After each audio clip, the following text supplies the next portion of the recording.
મહેશભાઈ વાઘાણી પાટીદાર સમાજની એક દીકરી આરતી એ સિંગર છે અને એ અમને જાણ થઈ કે ખરેખર એ કઈ સિલ્વર ફાર્મની અંદર આજે ડાયરાની મહેફિલ માણવા આવવાની છે, સાથે સાથે એને જે ગોતેલો છે એવો હસબન્ડ એનો એ પણ આવવાનો છે।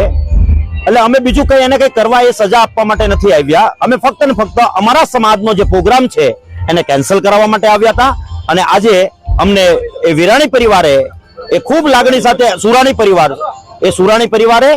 ખૂબ લાગણી સાથે કીધું કે આજે અમે આનો પ્રોગ્રામ કેન્સલ કરીએ છીએ, તમારા આવવાથી અમને હર્ષ ને લાગણી આજે ઉદ્ભવી છે અને આ પ્રોગ્રામને શોર્ટ ટાઈમની અંદર જ તે કેન્સલ કરીને એક સમાજની અંદર એક ઉદાહરણ પૂરું પાડ્યું છે કે પાટીદાર સમાજની લાગણીને માન આપીને જે સુરાણી પરિવારે આ કાર્યની પહેલ કરી છે એને હું ખૂબ ટોપલે અભિનંદન પાઠવું છું। તમે જોઈ શકો છો કે થોડાક દિવસ પહેલા સ્વીમેર હોસ્પિટલનું જે સર્વર ડાઉન હતું એના કારણે જે સવારે ટોકન લઈને ઓપીડીમાં ડોક્ટરને બતાવવા માટે જે ટોકન લેવાના હોય એ ટોકન પ્રથા બંધ હોવાથી 2 થી 2.5 કલાક સુધી આ દર્દીઓએ બેસી રહેવું પડ્યું હતું। એક બાજુ ઓનલાઈન સિસ્ટમની વાત કરે છે, ડિજિટલની વાત કરે છે કે જેથી કરીને વહેલામાં કે ગરીબ માણસોને સ્વીમેર હોસ્પિટલમાં સારવાર મળી રહે, પરંતુ ફરી પાછું આપ જોયો છો કે દવાની બારીઓ પર બી 2 કલાકની લાઈનો લાગી છે। તમે દવા બારી પર તમે જાઓ તો ટોકન લો એટલે તમને તાત્કાલિક નંબર આવી વાત કરે, પણ એવું કશું જ છે નહીં। સ્વીમેરની અંદર એટલી બધી લાલિયાવાડી છે, આજે ગરીબ માણસો પોતાના દવા લેવા માટે સ્વીમેર મેડિકલ કોલેજમાં આવે છે, હોસ્પિટલમાં આવે છે, 10 મિનિટ 15 મિનિટમાં કે કલાકમાં જે પેશન્ટ ઘરે દવા લઈને જતું હતું કલાકમાં, આજે એ પેશન્ટ સવારે 9 વાગે આવે કે સાંજે 5 વાગે છૂટું થાય એવી હાલત સુરત મેડિકલ કોલેજની છે અને હોસ્પિટલની છે। ગરીબ માણસો પોતાનું રોજિંદુ જીવન જીવવા માટે, રોજી વિકાસ કરવા માટે, રોજી વિકાસ આવવા માટે પોતાનું કામ ધંધો કરતા હોય, પણ એ કામ ધંધો ન બગડે, તાત્કાલિક સારવાર મળે એવી કોઈ સિસ્ટમ સ્વીમેર હોસ્પિટલમાં નથી। લાલિયાવાડી ગંભીર ચાલે છે, ત્યાંના કર્મચારીઓ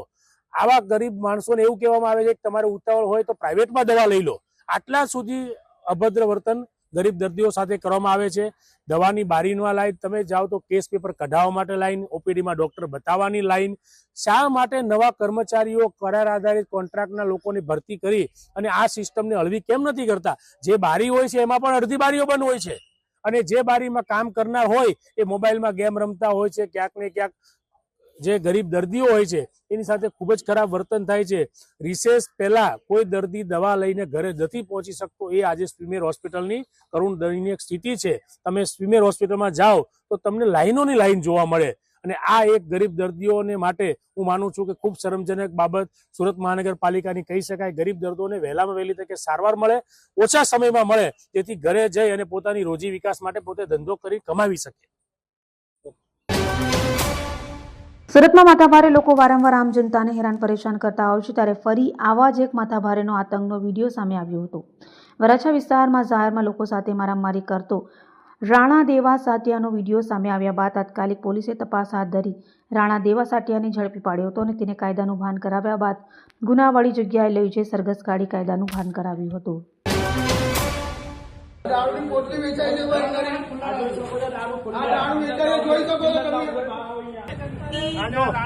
પોલીસ આવી ગઈ છે, કેમેરા છે, બધા સીસીટીવી કેમેરા पे સાહેબ લાગ્યા છે।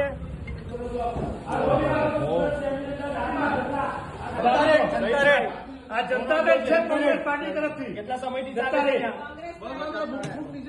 આજો દારૂની પોટલી બની જોઈ લો કે રાજ में देख लीजिए जनता रेड कांग्रेस पार्टी द्वारा जनता रेड।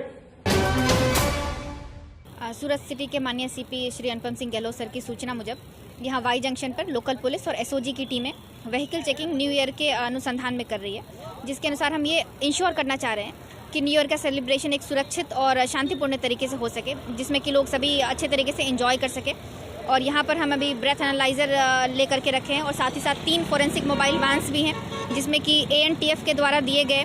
NDPS टेस्टिंग किट्स हाजिर हैं और इन सब की मदद से हम व्हीकुलर चेकिंग कर रहे हैं। और हम ये इंश्योर करना चाहते हैं कि किसी भी तरह की कोई परेशानी न्यू ईयर सेलिब्रेशन के दौरान ना हो, जिसमें कि कोई जो सेलिब्रेट करना चाह रहे हैं उनके खुद के जान को या स्वास्थ्य को कोई जोखम ना हो, किसी महिलाओं को किसी तरह का असुरक्षा महसूस ना हो और सब कुछ अच्छे से हो जाए। और इसमें जो भी कोई नियम को भंग करने की कोशिश करेगा, किसी तरह का नशा करके ड्राइविंग कर रहे हो या किसी तरह की हुल्लड़बाजी कर रहे हो, तो बिल्कुल भी बर्दाश्त नहीं की जाएगी और सख्त कार्रवाई की जाएगी।